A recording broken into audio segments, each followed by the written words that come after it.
You're listening to She Speaks, a Let Her Speak podcast that celebrates women's fearlessness, resiliency, and readiness to change the world.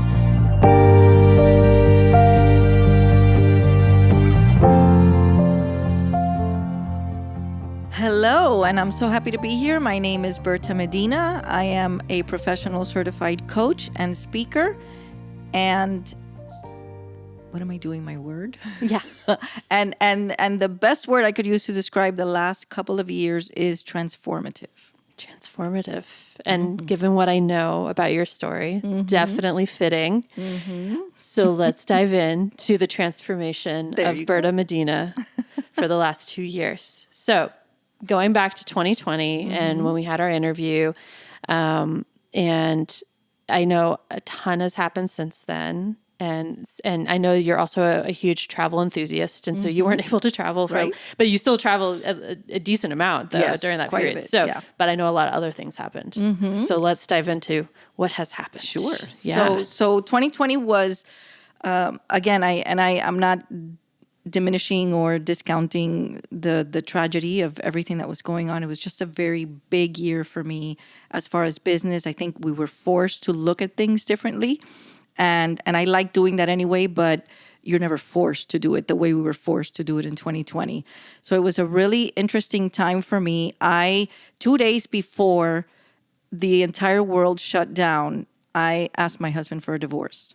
And then, of course, everything happened and we came together. We always get along. We love each other. We're family. And just worried about getting the kids home, making sure everybody was okay. And, you know, we had both lost our moms the year before, who both lived with us. So it was just like a weird time of a lot of things were being stirred up. And I took a really, really deep dive into my business, seeing what was going on, who I could serve, how I could serve them. You know, let's level up. I told all my clients, listen, you're not going to get an invoice, but we're going to double up on the coaching. We have time. We can do certain things now. I started just trying to serve the community as much as I could and really, you know, tripled my business in that year when so many things could have gone wrong. I also took the opportunity despite, you know, the recommendations and just started traveling or kept traveling, but probably upped it a little bit. You know, if this is all going to go to heck, I'm going to travel as much as I can this year, sort of thing. And it was just a really, really interesting year. It was a good pause. I think we spent a lot of time, you know, my daughter and granddaughter moved back home, and we just spent a lot of time relishing in what mattered, like I think most people did, and really looking at what comes next, and are we living it, and are we doing it the way that we want to? And if this was going to be the end, you know, do we leave happy? I think it was a weird question that kept coming up for me and kept coming up for a lot of people I was working with.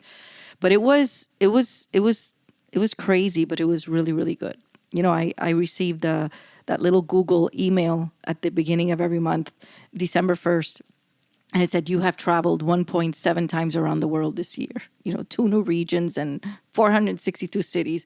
So I said, listen, that's not bad for a pandemic year. No, not at all. Now I just have to keep doubling it every year, and it's getting a little crazy.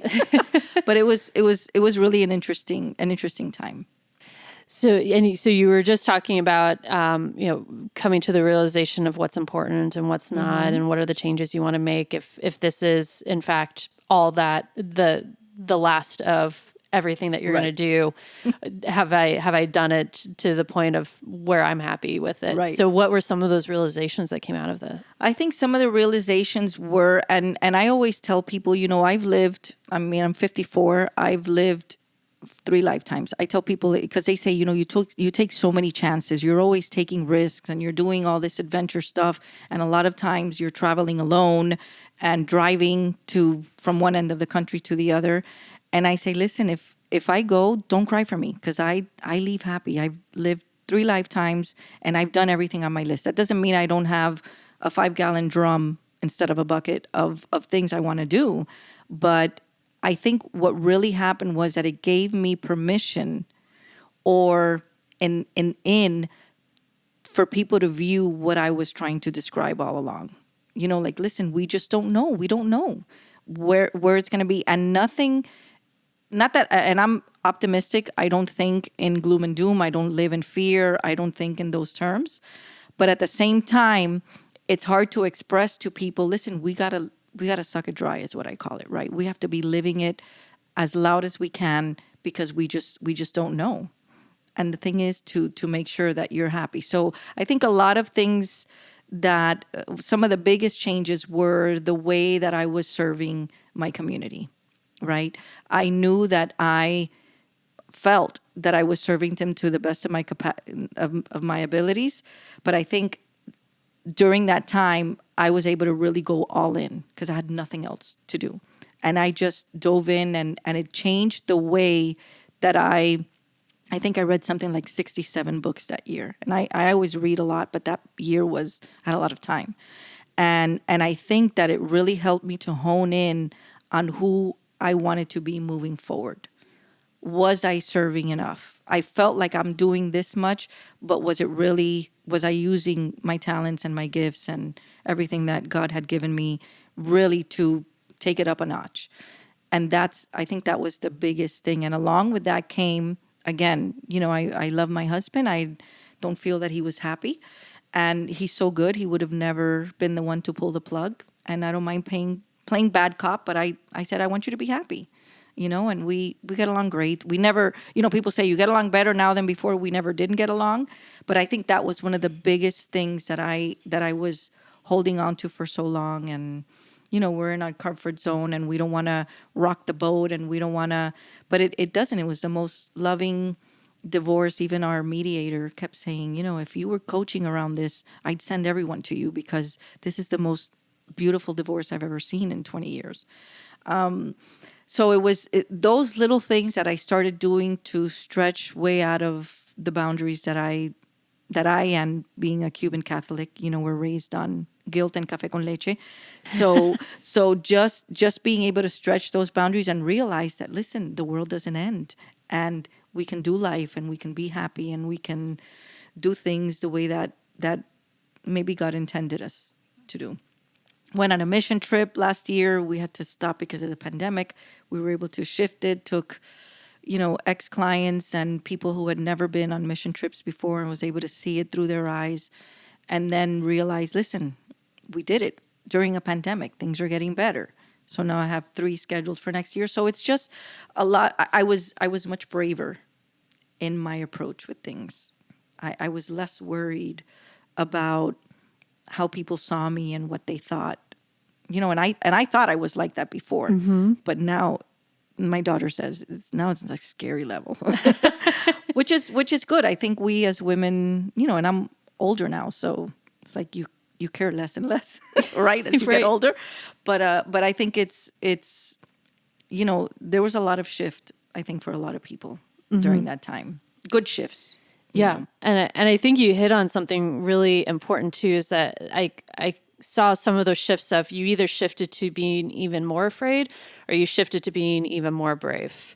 And generally there was those two shifts. There very few stayed in one place. It was usually one of those two directions. And I think, and it may be the same for you, but I think I was surprised by some of the people that just, sheltered themselves away and lived in fear. And we had our priest over for Thanksgiving dinner that week, that year. And I'm asking him, from a religious scholar perspective, what does it look like? How do you put this into perspective for people of faith that may be coming to you? And the only way he could see to answer that question was he told me a story, and he said, in the Middle Ages, the personification of the plague, was walking down the street, bumps into a man, and the man says, "Hey, where are you going?" And the plague says, "I'm going to Europe." And he says, "What are you going to do there?" And he says, "I'm going to kill 15,000 people." And the man, before he could realize what he said, the plague just sort of disappeared. And years later, the plague hits Europe and 65,000 people died. And lo and behold, eventually the guy runs into the plague again in the street and he says, "You are a liar." And the plague said, "What are you talking about?" And the man said, "You said you were going to go to Europe and kill 15,000 people, and 65,000 people died." And the plague said, no, I killed 15,000 people. The others died of fear. And I thought, holy crap, that is really, and again, I love that you said that, because I think we went to one side of the spectrum or the other. And I don't know that 2 years later, we're anywhere near the middle on that. I'm still seeing it's lingered, Yeah. you know? I mean, I think there's in all the different aspects, it feels like something that you would have hoped would bring people together. I think a lot of people, at least a lot of times I hear, it being related to, well, what happened during 9/11, which was a huge catastrophe. Right. Right. And what happened during 9/11 versus what happened during the pandemic is a polar opposite. Instead of feeling like we're brought together, it feels like we're being pulled further apart from each other, which you and I have talked about offline. Yes. Yeah. And it feels like we were pulled together for a little bit, and within 2 or 3 weeks, something it didn't take happened very long. that just Yeah. it's crazy. Yeah. It's crazy. So the one part of the story of that I know, at least personally, is that you moved from Miami, and you talked, at least you and I have talked about like the home and how difficult it was to say goodbye to this home and then moving, and then you basically have your RV now up in the Tennessee mountains. So would you be willing to talk a little bit about like what that process has felt like? Absolutely. I think, I was blessed to live in my dream home. I loved our home.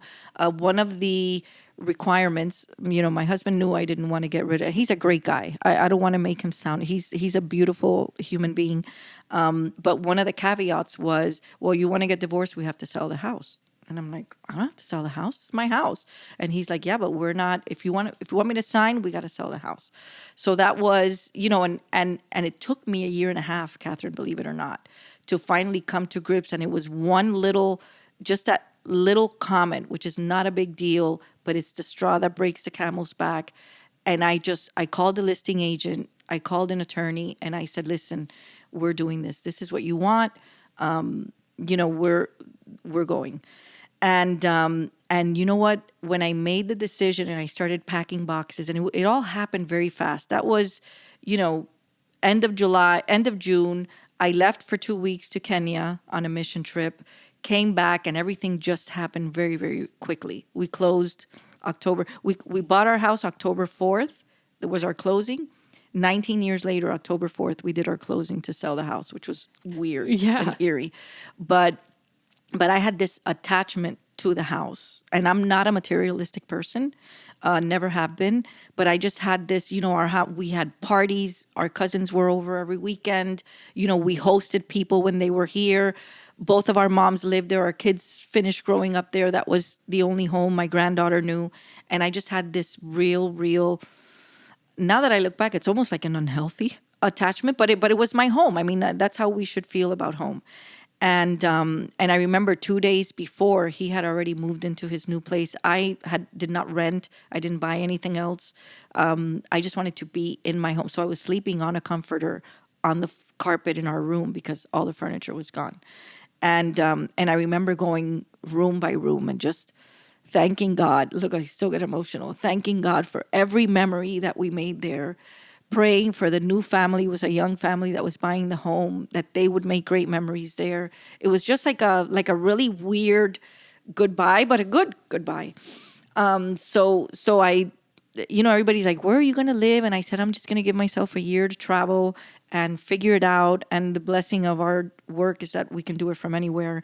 And but we had the cabins here in Pigeon Forge. So I figured, I can be in one of the cabins, on and off when they get rented. I brought the RV, parked it in a great, super luxurious, campground that has like conference center and heated pool and jacuzzi and all that. Not that I use any of that, but it's there. And that way, if the cabins were occupied, I didn't have to leave. So one day I'm sitting in the RV, and I had gone to Miami for a couple of weeks and come back, and I realized that I missed the RV while I was gone. And this is a little 25-foot motorhome. It's a coach that you can drive. So there's not a lot of, the ones you can drive, there's a lot less living space. So I measured the square footage of the RV, and it was 192 square feet.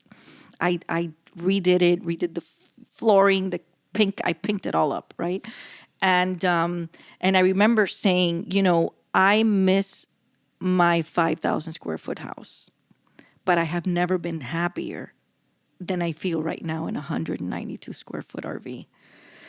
So it was just something that it was either a lesson that I had to learn of listen, none of that means anything, or just the realization of the happiness in the home is here.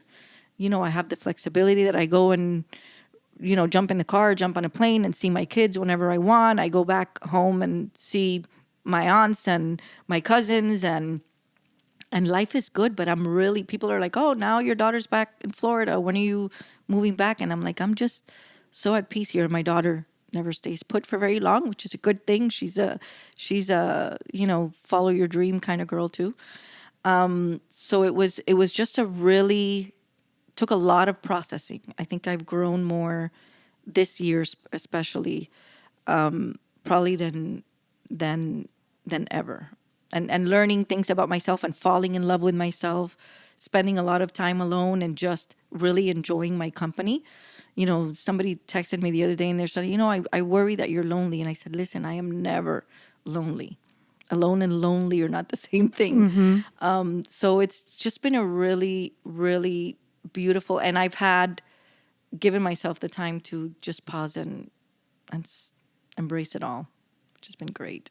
But thank you for that question. Yeah. Well, because I loved when we were talking about that when we had coffee a little while back, because now that you've talked about embracing the bravery during the last 2 years, I feel like that's a piece that can be so difficult, and you don't realize that it takes a lot of courage to leave a home and to walk away from a home, and the minute that it flips in your mind that that's not my home anymore. Right. I mean, I think for the most part, most of us probably experience that when we leave for college. But because I still, think about my home back in Iowa, my home that I grew up in. Right. And so I still get emotional about that house, because that's, no matter what, that's my home. Yeah. But, to leave something and fully embrace that, home is more of a state of mind than an actual physical residence,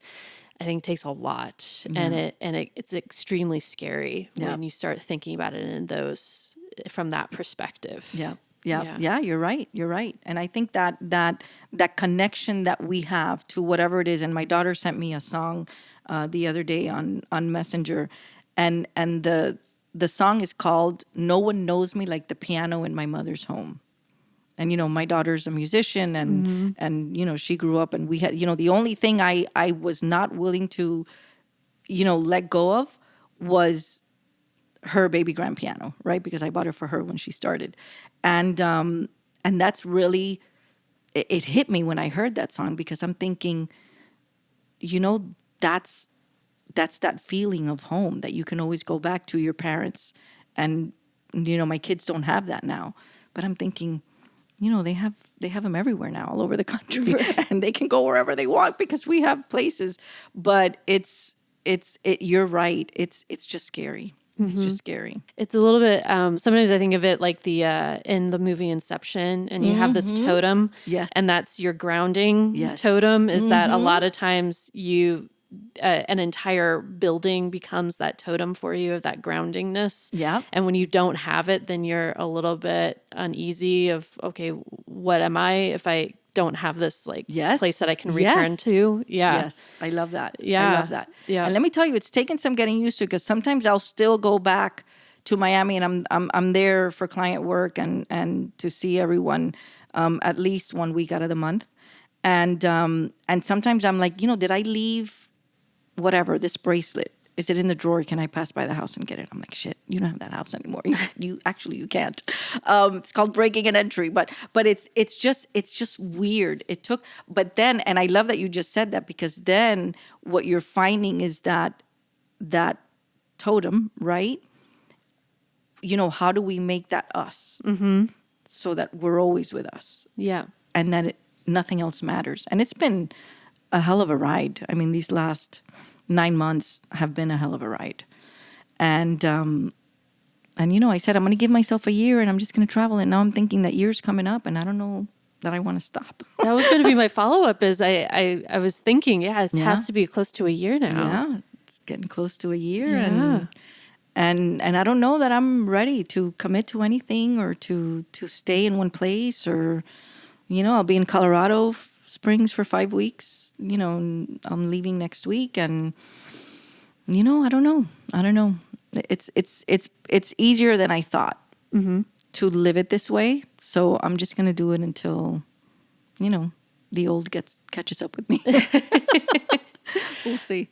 So with and you talked about during 2020 that your business expanded a lot, and I know we talked a little bit about your business in the original interview that we had, but I know that it's changed and morphed a little bit too, and you've honed, and a lot of the work that you've done has been very apparent in honing in on like, this is what I want to do and these are the people I want to work with. Right. So can you talk a little bit about that? Sure, absolutely. And I love the way that our businesses just morph into what they were intended to be. Right. I started working a lot with speakers and coaches originally, with people that were in that space that they just wanted to serve. And my mentality is, listen, the more of us are out there, spreading a good word or bringing out the best in others, the better the world is going to be because of it. And if I can have, plant a little seed in that space, I'll do it all day, because that's the world I want to leave for my granddaughter.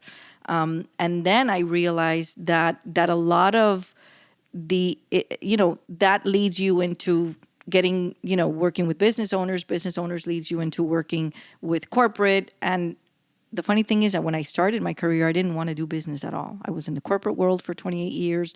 I just didn't want to do it. And then, of course, God's infinite humor, 100% of people come to me for business coaching, but it was in whatever realm they were in. So I, started with the coaches and the speakers, and then I would get actresses, and I would get, Grammy-winning musicians, and I would get business owners who I would coach them, and then they would want me to come in and coach the team. So it's sort of evolved into this beautiful coaching practice that I get to do. I get to do it less, but I'm making more of an impact, and it's much more rewarding. The speaking is coming back, which I always enjoy. But right now, the focus is what it always has been. I'm working with high achieving business owners and leaders of organizations, who really want to scale or grow their businesses, grow their impact. My caveat is always, there has to be an impact driven bottom line. I love that you want to make money. It's great. Any coach can help you do that. But why do you want to make the money? What is the big picture? Who are you going to serve? How are you going to change the world? Those are the clients that really set my soul on fire.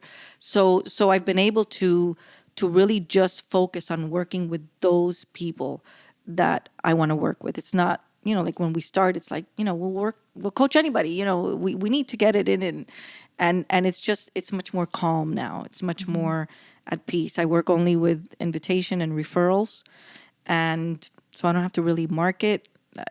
Again, God has been extremely generous with me in that regard. I've worked with amazing people who will connect me with amazing people.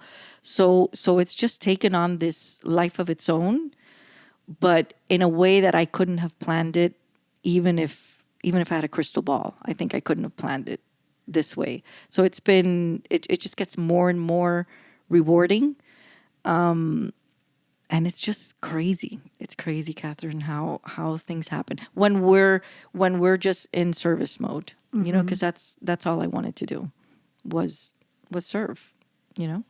And I think that speaks to the fact that you don't have to be pounding on people's virtual doors essentially, and you know, running ads and sponsored ads and things like that. That it's just because I talk about that with my students a lot of times, is that the more you can build that strong referral, word of mouth. I mean, that's ultimately the goal. I think personally as an entrepreneur. Yeah, and I know that you've always spoken in that regard, and you're very relationship. And listen, it really is all about relationships. And all I can tell people that are starting, you know, in any business, but especially in the world that we're in, where we're trying to empower people and get them to live their best lives, is to just keep doing it. Just keep doing. You do it long enough. I mean, I'm almost 9 years in. You do it long enough, and you're good, and you really have that servant's heart. It's going to build itself almost, you know? Yeah. So, but I love that I know that that's how you empower people that you work with, because that's who you are. So I love that. Yep.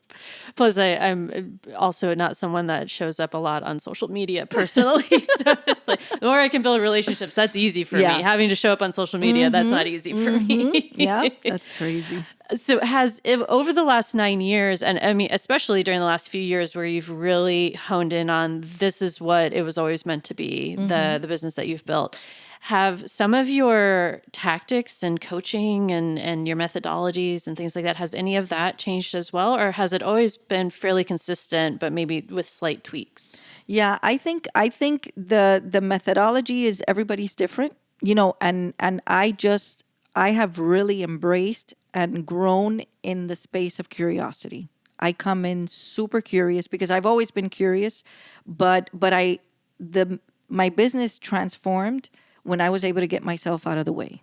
This has nothing to do with me. None of this has anything to do with me. I am here to see them, to acknowledge them, and to just boldly ask those questions that nobody's asking. I mean, I have people that tell me all the time, you know, nobody talks to me the way that you do. And sometimes, you know, I mean, I'm a potty mouth, and sometimes I say things just because that's how they come out, but it's all coming from love. And I see that masterpiece in the people so long before they see it in themselves. And I feel that my job is just to go in curious enough so that I can help them see it themselves. And that's really all we're here to do, I think, no matter what industry you're in, you know? I have that exact same view. Actually, the other day, so all of my ideas usually come when I'm driving up and down the interstate. You know, that's when things are popping into my brain. And I really started honing in on all I want to be is a catalyst. I just want to be the catalyst, the person who comes in and provides a little bit of the spark, but then the person I'm helping is the gasoline, and they can turn the heat up or turn the heat down. But to be that, so and I feel like that's exactly like what you were describing, is that you're the catalyst that comes in, you ask the questions that sparks the rest of the story. I love that. Yeah, and I see that so clearly in you. I mean, you've always, even from the first time we met, you were just so encouraging and embracing of whatever it is, but I'm going to give you a space for your voice, which I know. And I know that everybody that I've introduced you to, or that I've met through you, they love you the same. And it's because that's really what you're projecting out there, Catherine. And I think it's a beautiful thing, and it's rare, you know, it's unique. Everybody I've ever met that knows you too loves you. It's like it's such an amazing thing when you are connected to someone who it doesn't matter whether this person knows me from anybody else, but they're like, oh, Berta said that I need to meet you, then I have to meet you. No, and then they all thank me profusely for the introduction. But yeah, I think and listen, I think that God and the universe always have a way of bringing the people that we need and want and are aligned with in our lives, so that we can grow together and, you know, and create that community. I'm super stoked that I get to be sitting here with you again. I know. So I know that you mentioned, like, you know, you're not you're happy where you're at right now. But I know that there's probably like a fourth wave, a fifth wave, whatever. I know you're going to go until you can't go anymore. So are there really big ticket things that you have on the horizon that it's like, that's my next big thing that I want. Yeah, I think the big thing that was on the horizon for this year was, getting to do 3 mission trips next year, right? And I think one of the things with me with the mission trips is there are so many people that need help. And listen, they could be I do a lot of volunteering, and most of the organizations that I work with, I get them set up and we go and volunteer together 1 or 2 times. They get addicted and then they take it from there, right? But I think that it's just the being able to introduce people to what's possible and what they're capable of. I think big ticket things is I want to climb Mount Kilimanjaro with my daughter and my granddaughter, you know, and they better hurry, man, because I ain't getting any younger. I want to be able to build a homeless shelter for families that we don't separate the men and the women and the children, and then the men go and get a job in Nebraska and never come back. And now that woman who found herself homeless is now also a single mom. So how do we keep that unification of the families together? I want to, and this is really like in the planning stages, I want to have a Starbucks in downtown Miami that has, 10 shower stalls in the back. And those people living in houselessness, as I call it, can come and have the dignity of a shower and change of clothes and come in and have a free cup of coffee or a meal and conversation with whoever else is in the coffee shop. Like those things that we know that are gonna, they're just gonna be, like you said, catalysts to change things. A school that I would love to, start in Kenya to empower children to dream. A lot of the work that we do through One Child, who I travel with on these mission trips, is giving these kids hope in what could otherwise look hopeless. So, and yeah, I want to live on a cruise ship when I retire. And, I want a 1967 metallic blue convertible Corvette with a 427 under the hood. Those sort of things. I mean, who doesn't want? Right. I would love to have a 67 vet. Yeah. But the vision board is alive and well, and it's present, and it's there all the time, and it changes, usually grows, never shrinks, but they all get done. God has a way of just, fine. Okay, this is what you want. My husband, the last time I did my vision board, he looked like a little distraught. And one of my friends, we had 50 people in the house and everybody's playing like kindergartners, with glue sticks and scissors. And one of my friends said, you look a little, he goes, because I'm looking at her vision board and I'm just thinking, how much is this going to cost me? But it's, yeah, those are like the big ticket, I guess, big ticket items for now until they start getting checked off, and then I'll add new things. Yeah.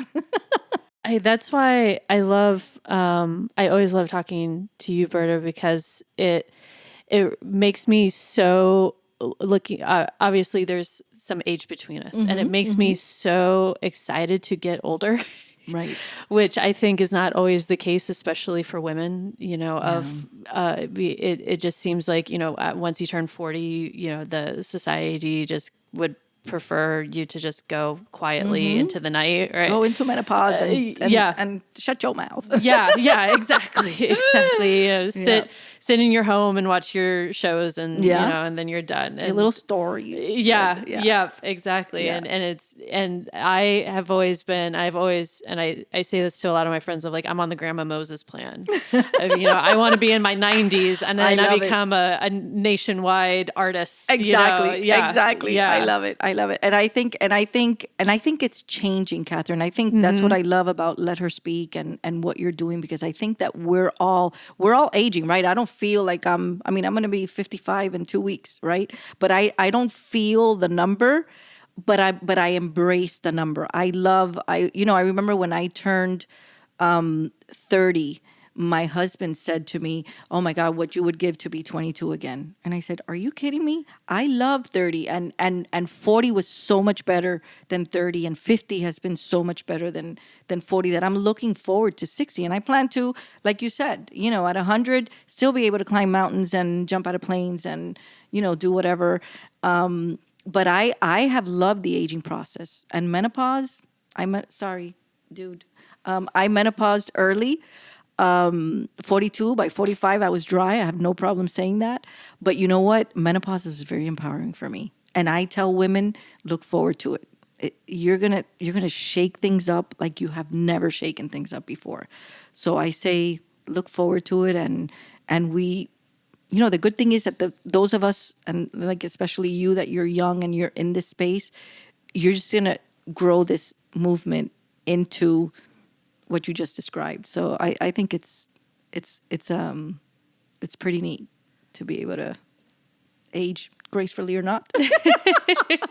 Or just the way that you want to. Yeah, I think, yeah, exactly. Because that's what I am loving seeing is, when I was growing up, my grandmother's generation, totally different Right. type of thing. You didn't really hear too much about too many stories of, and then there was just a story that came out that was a woman who's, she's like 106 now and she still does running. I love that. Yeah, I saw that. I saw it. Yeah. It's amazing. Yeah. Yeah. Yeah. So do you think that from what you do do you think you will ever retire? I think that's more of the question. No, Okay. No. I love what I do enough that I would do it for free. So I know that I'll never retire. And it's just, what does retire look like? I was having a conversation with a client yesterday, and he says, I just want to build a business where, I can take vacation and then I don't have to worry about it. And I'm like, why don't you just build a life that's a vacation that then you can work while you're on vacation?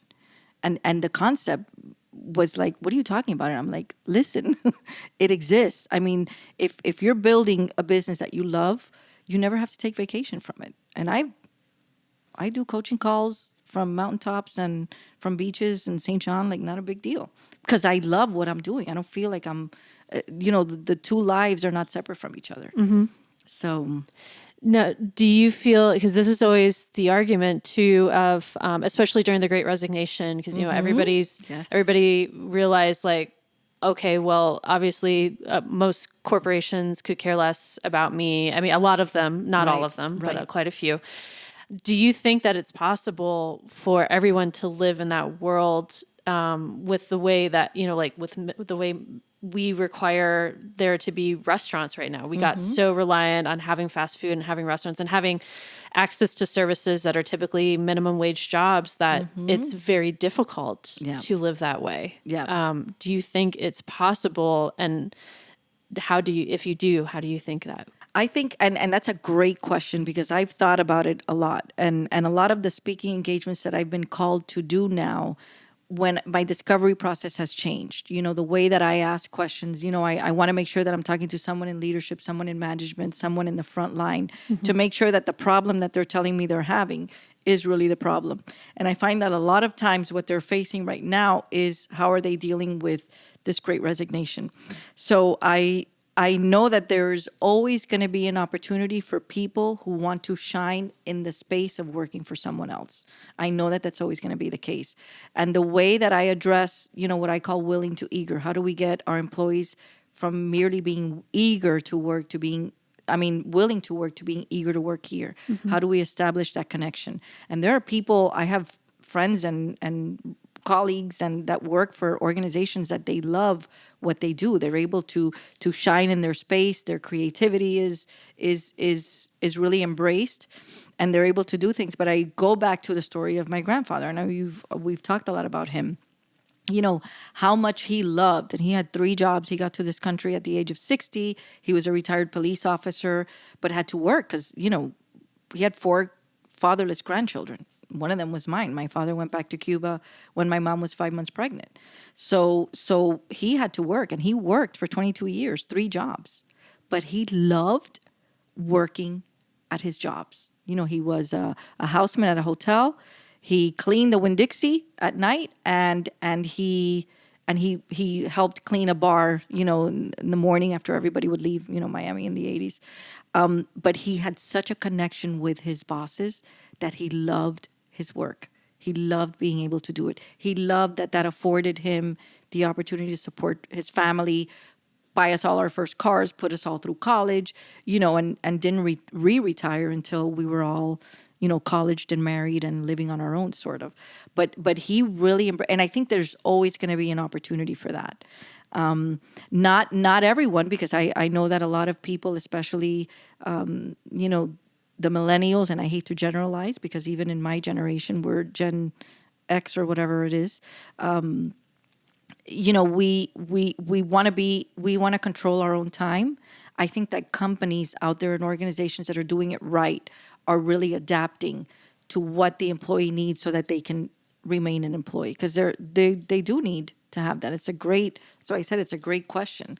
The thing is, as organizations and corporations, how do we adjust and morph into either making the connection so that they stay, and making sure that we are adapting to the changing times so that people can feel like they have the freedom, have the flexibility, but still want to do the work and be productive. And it's been a very interesting metamorphosis of the global corporate world, because it really is the global corporate world that had to change. And a lot of people were doing it right. A lot of people were doing it right. Yeah. And a lot of people are learning now what it takes, and the ones who didn't, they're bleeding out. Yep. And you're hearing a lot of stories about those. I mean, it's the ones that you hear of.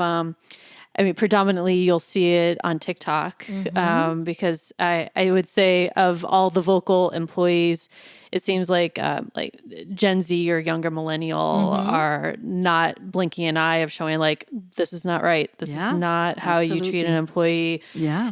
Like constantly gauging, are you on your computer or not? Like if you're on, if you walk away, The policing. Policing you. Yeah. Exactly. And, or forcing you to go back to a physical office. And I know that's been a big part of it, is if you are doing office work and you've proven for 2 years that you can be just as productive. But there's the issue of, we have this real estate and we need to use this real estate. So we're going to push you all that. There's a lot of companies that have shown like, no, that's not, you don't have to, which will probably have a little bit of a trickle effect into the real estate world. But And it will. But I think that a lot of organizations, and I was working with a team just as the pandemic started coming into play and things, and they were looking to expand into bigger offices, and their mentality really was, we really just need a small office where people can come in, and if there's a receptionist or maybe someone else, support staff,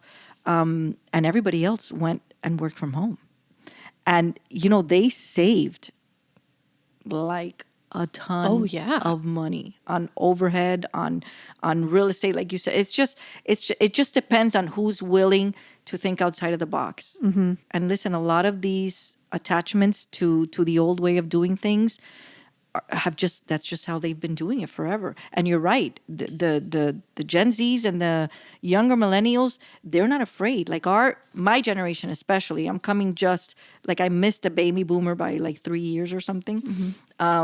Where it was like, no, you're quiet and you're submissive and you do what they want and you're loyal and you stay there and you retire, after however many years of service. And that's not how we raised our kids. We don't want that for them. And our kids especially don't want that for their kids. So it's really interesting. But I think there's a lot of room for growth and expansion in that space now that we're going to see really, really interesting innovation coming up now to, reconcile with these changes.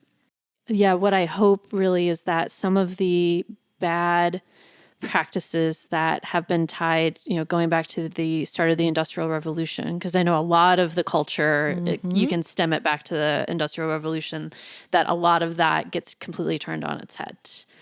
And that there's this new understanding of a little bit of pre-Industrial Revolution and being able to because from my understanding, before the industrial revolution, there was a little bit more of autonomy of how you did things and the pace at which you did it, and then the industrial revolution really drove up a focus on productivity, and then that's been basically sustained until.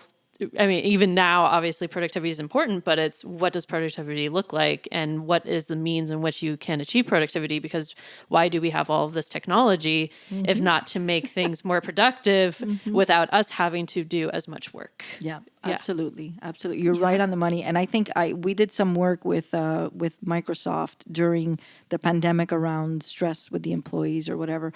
But a lot of the industries that I was researching, banking, tech, a lot of these that should be relying more on technology, if you will.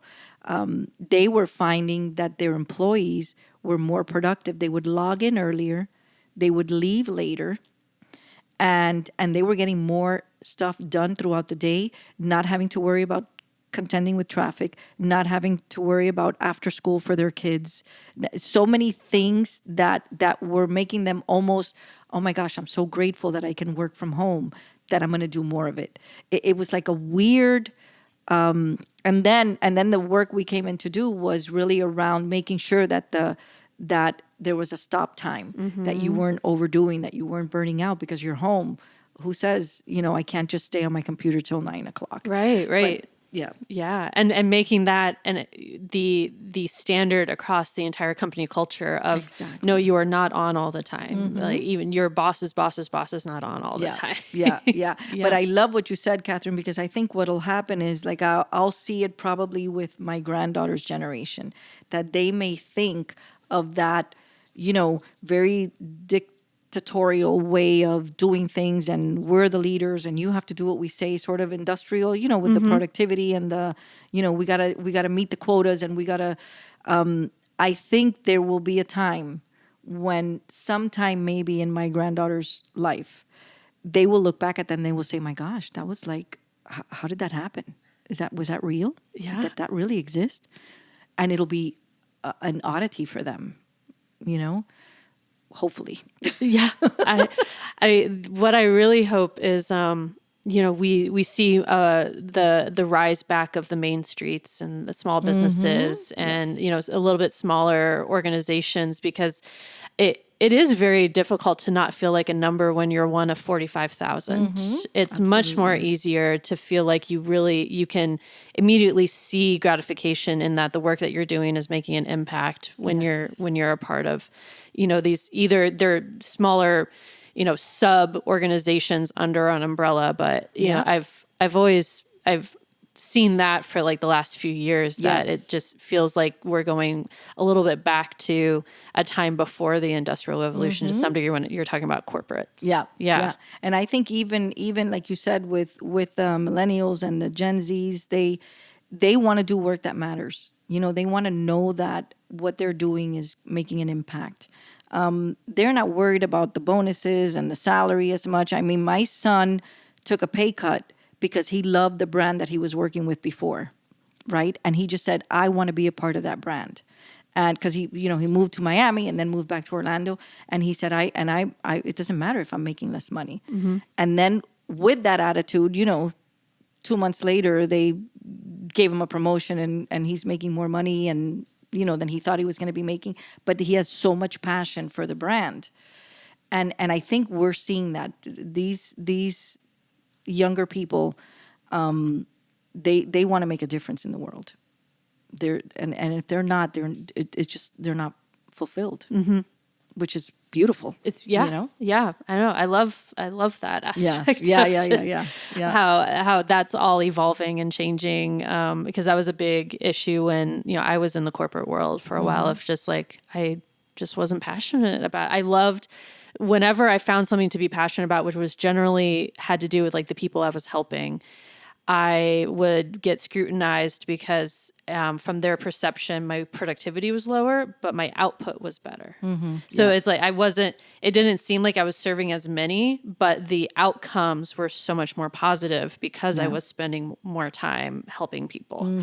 I love it. So that was like the status quo. I don't think I'm ever going to change their minds. So that was actually one question that I had from your perspective, considering you work with so many executives, is there's this general thought that I've heard a lot of people talk about of, there's going to be a lot of leaders that you can change their minds, and they're going to learn, and they're going to understand that things aren't the same way that they were in like the 80s, for example. Right.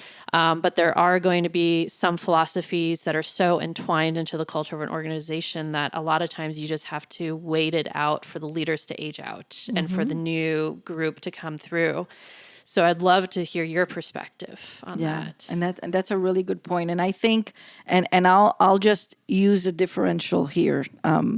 I think the people that are not willing to think outside of the box and see things differently and listen, again, you're right. It's all culture. If the culture is not conducive to breed that and to empower that, it's just not going to go anywhere. But I will argue that there's a big difference between managers and leaders, right? I think the leaders are willing to listen. They're willing to hear. They're willing to innovate. They're willing to expand. They're willing to look into what am I doing? They're constantly growing, constantly working on themselves. So naturally, they're going to be more open to shifting things. So, but these managers that are at the helm and maybe at the top of these organizations that are not going to be willing to do things differently, if it lasts long enough for them to age out, it'll eventually age out. I just don't know that it'll last long enough for them to be able to age out, depending on where they are. It's going to be something is going to happen within the organization that is going to either force them to shift or force them to leave, without the benefit of time. And I'm just seeing it because people are not, as you said earlier, people are not willing to tolerate it anymore. What doesn't feel right for them, and what doesn't feel just, and what feels aggressive, and what doesn't feel like they're being appreciated. That's 73% of employees that leave their jobs leave because they don't feel appreciated. Oh, yeah. And it's so easy to make them feel appreciated. But when it's bad, and I'm talking about people leaving high-paying jobs that they've been in for years and they've had it. So I think you're right. I think they could age out, but I don't think the way, at the pace that the world is moving and the workforce is moving as far as expansion, I don't think it'll give a lot of them time. Either the company's going to suffer, their numbers are going to suffer, or the investors are going to something's going to give if they're not changing. But again, that's what I, call the difference between a manager and a real leader. Yeah, and I love that and so often especially if you're younger in the corporate world, I feel like as you grow up in the corporate world, you start recognizing this, is that just because there's a manager doesn't necessarily mean that they're a leader, and just because they're a leader doesn't necessarily mean that they're in the position of a manager. And it takes a very discerning person to recognize. I remember because I was fairly young when I had this realization of, just because they're in this higher position than me does not automatically mean that they know, number one, what they're talking about, and that they are correct in what they're doing, and that I should just follow blindly, which ruffles a lot of feathers when you're in the corporate world. Yes. Yeah. Hence why I am not in the corporate world anymore. I love it. I can see you earning the Ruffler of the Year award. Right. I love it. Yeah. And so, but it can be a tough thing though, because I think you are inclined to think that they are in that position because, they must have proven themselves to be an amazing leader. It's like, that's not always the case when you move up the ladder. Yeah. That's a great observation, and it's true. And again, the younger generations are willing to ruffle the feathers, and they're willing to ask the questions and listen, are you sure? Whereas my generation might have been like, listen, well, that's the way it is. I'm just waiting for Yeah, 62 to get here. Yeah, And, exactly. You Yeah, know, clock out at 5. unfortunately, yeah, and it doesn't serve the organization. It doesn't serve anyone. But that's the culture that they've sort of committed to, and haven't maybe looked into consulting or coaching or anybody who can come in and guide them to see if they're in line. And a lot of times they just don't have the clarity of vision, which is Yeah, is a or they have huge this problem. blindness of, well, we can just find more employees, where it's it Yeah. takes so much more work to really change Yeah. than to just like go out Throw and find money more. at it. Yeah, Yeah. yeah, exactly. It's crazy. Yeah. It's amazing, but it's going on. I mean, it's going on. I think there's I think this has been a big wake up call. The pandemic, the Great Resignation, the reshuffling, because now it's just reshuffling of talent, and we're going to see more of it. But they'll adapt or die. These organizations. So, Do you think that this was something that was always going to come, and the pandemic moved it at a little bit faster pace, or because it seems like there is a connection between the pandemic and this, but it was something that I think from what I've seen, it seems like it was always there, but it really pulled back those layers. So do you think that that's what happened? 100%. I think it was coming. I think it just collapsed the time. The pandemic collapsed the time of the awareness, the waking up for people. Yeah, I agree. But yeah, it had to happen. It was coming. It was just going to be long and drawn out, where this was like pulling off a Band-Aid Yeah. in the most painful way Yeah, yeah. for some of them.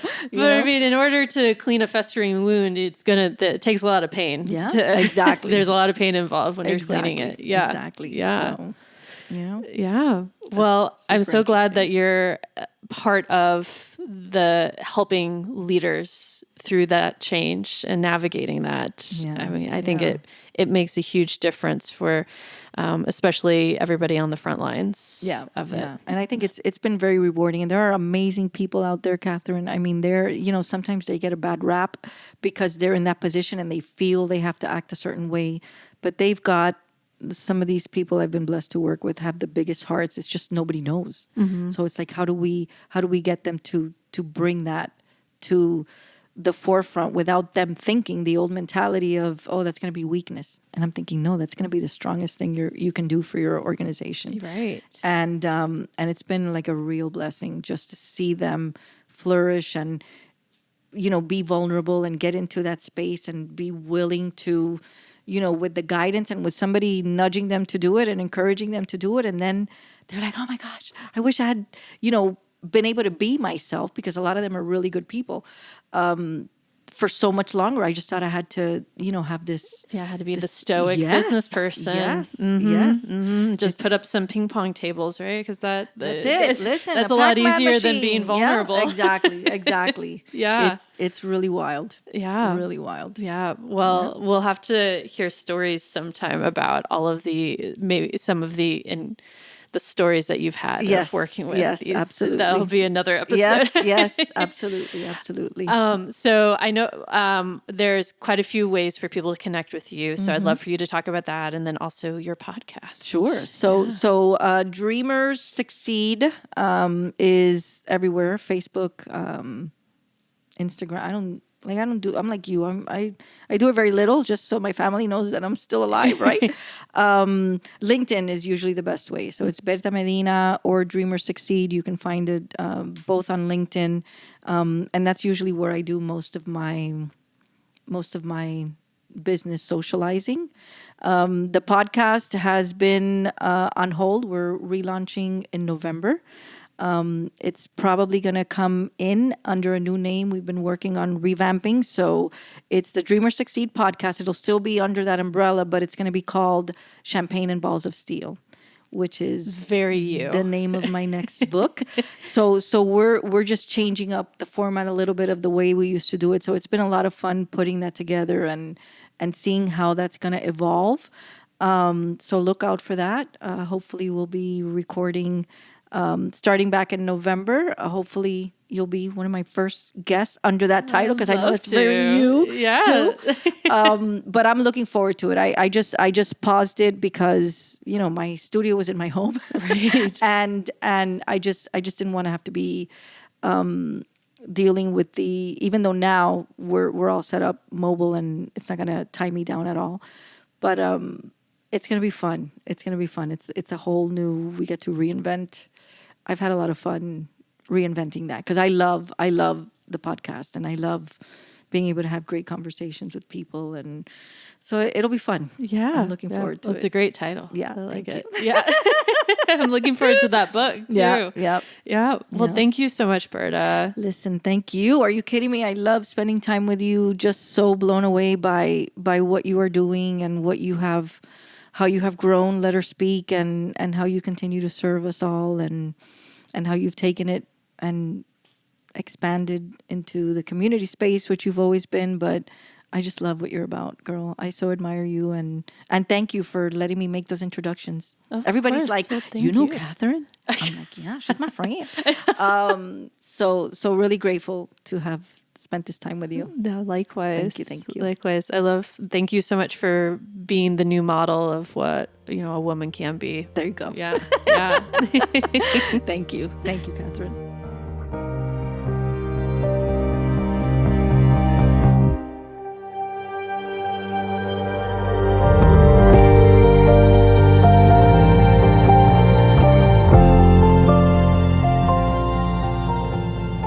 This episode of She Speaks is brought to you by our amazing partners at First Horizon Bank.